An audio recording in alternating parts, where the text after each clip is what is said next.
Good morning সবাইকে। সবাই খুব ভালো আছো, আমিও ভালো আছি। আজকে না ঠাকুর ঘর থেকে ব্লগটা শুরু করলাম।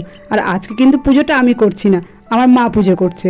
আজকে তো আমার জন্মদিন, আর প্রত্যেক বছর আমার জন্মদিনের দিন আমার মা স্নান করে ঠাকুরের কাছে পুজো দিয়ে তারপর আমি যা যা খেতে ভালোবাসি সব রান্নাগুলো করে। তো আজকের ভিডিওটা দেখতে থাকো, আশা করি তোমাদের ভালো লাগবে।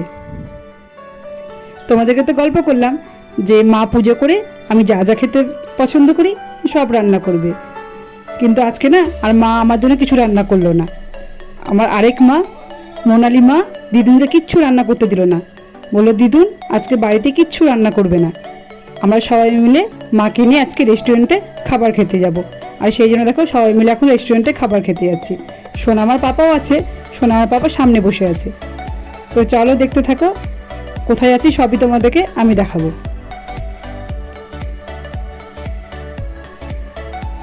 এইমাত্র গাড়ি থেকে নামলাম আর চলে এলাম রেস্টুরেন্টে। রেস্টুরেন্টটা কিন্তু অনেক বড়, রাত্রেবেলা আসলে বেশি ভালো লাগে, বাইরে কি সুন্দর লাইট জ্বলে। আর রাত্রেবেলা তো আসা যাবে না, সেই জন্য দুপুরবেলায় এলাম। আর ঠাকুরগুলো একটু দেখিয়ে দিলাম তোমাদেরকে। এদিকে দেখো আরও ঠাকুর আছে। আর রেস্টুরেন্টটা কিন্তু খুব সুন্দর, আমার তো অনেক দিন ধরে আসার ইচ্ছে ছিল, আর আজকে আসতে পেরে কিন্তু খুবই ভালো লাগছে। আর আজকে আবার রেস্টুরেন্টে খুব ভিড়, সন্ধেবেলায় বেশি ভালো লাগে, বাইরে থেকে লাইট জ্বলে আর খুব ভালো লাগে দেখতে। আর ঠাকুরগুলো কিন্তু খুব সুন্দর লাগছে দেখতে।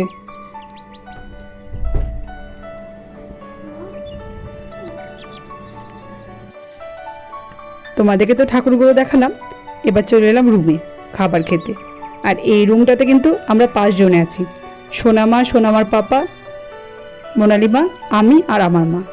আর আমাদের কিন্তু খুব খিদে পেয়ে গেছে, আর অনেকটাই বেলা হয়ে গেছে, খিদে তো পাবি। আর তোমাদেরকে তো গল্প করলাম এই রেস্টুরেন্টটাতে আমার অনেক দিনের আসার ইচ্ছে ছিল, কিন্তু ইচ্ছেটা পূর্ণ হয়ে ওঠেনি। মোনালি মায়ের সময় হয় না, টিউশন থাকে, স্কুল থাকে, আর মোনালি পাপার আবার ছুটি পায় না, ডিউটি থাকে, এসব কারণের জন্য না আসা হয়ে ওঠেনি। আর আজকে আমার মোনালি মা ইচ্ছেটা পূরণ করলাম। আর সত্যি রেস্টুরেন্টে এসে না আমার খুব ভালো লাগছে। আর এই দেখো আমার মাও বসে আছে, আমরা সবাই মিলে এখন খাবারের জন্য অপেক্ষা করছি কখন খাবারটা আসবে।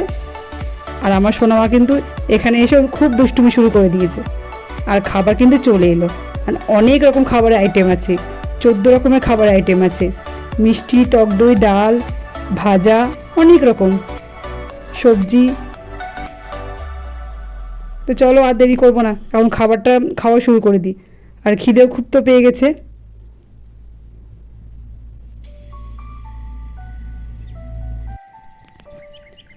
খাবার তো খাওয়া শুরু করে দিয়েছি, আর চিকেনটা এইমাত্র দিয়ে গেল। আর সবগুলো খাবার কিন্তু খেতে খুব টেস্টি ছিল, আর চিকেনটা খেতেও কিন্তু খুব টেস্টি। আর চিকেনের পিসগুলো কিন্তু অনেক বড় বড়। খাবারটা খেয়ে তারপর বাড়ি চলে যাব।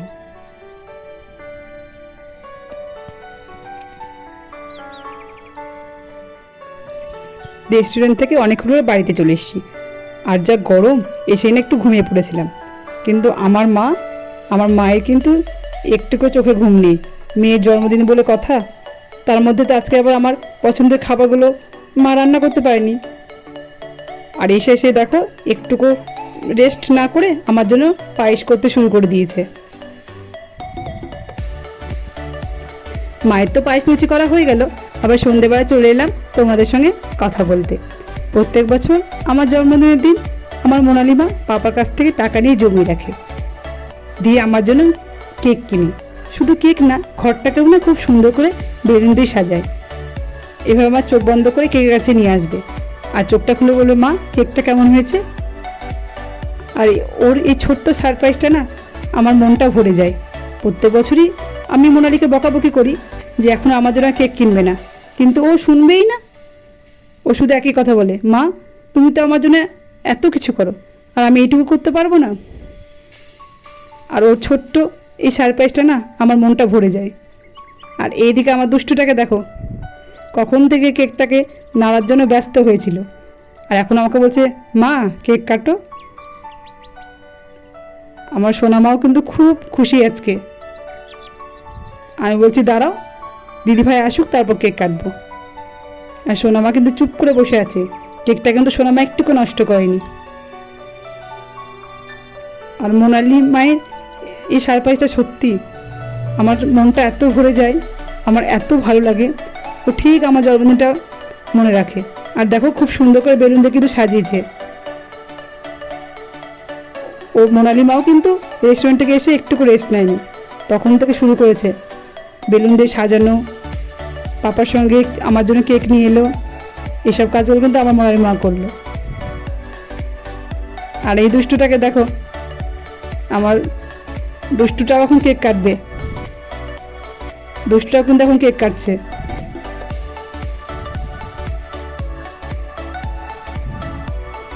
দুষ্টুটাও কিন্তু আছে খুব খুশি।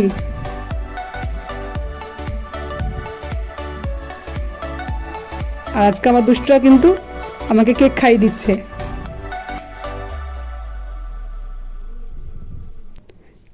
আর কেকটা পেয়ে তো আমার দুষ্টুটা খুব খুশি। আর এই দেখো দিদি আর মতো করে আমাকে কেক খাইয়ে দিল।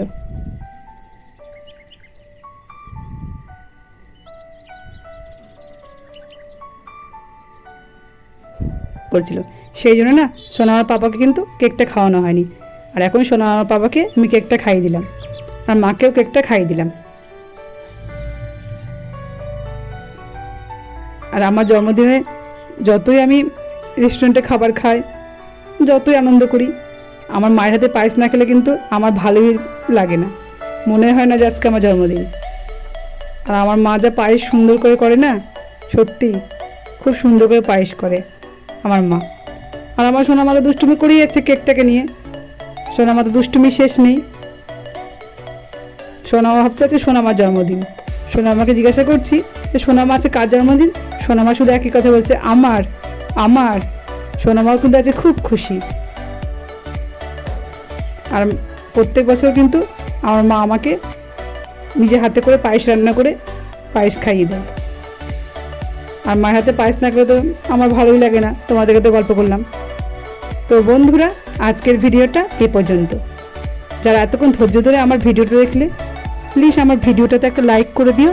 আর যদি আমার ভিডিওটা তোমাদের ভালো লেগে থাকে তাহলে কমেন্ট করে জানিও। আর তোমাদের সুন্দর সুন্দর কমেন্ট কিন্তু আমার পড়তে খুব ভালো লাগে।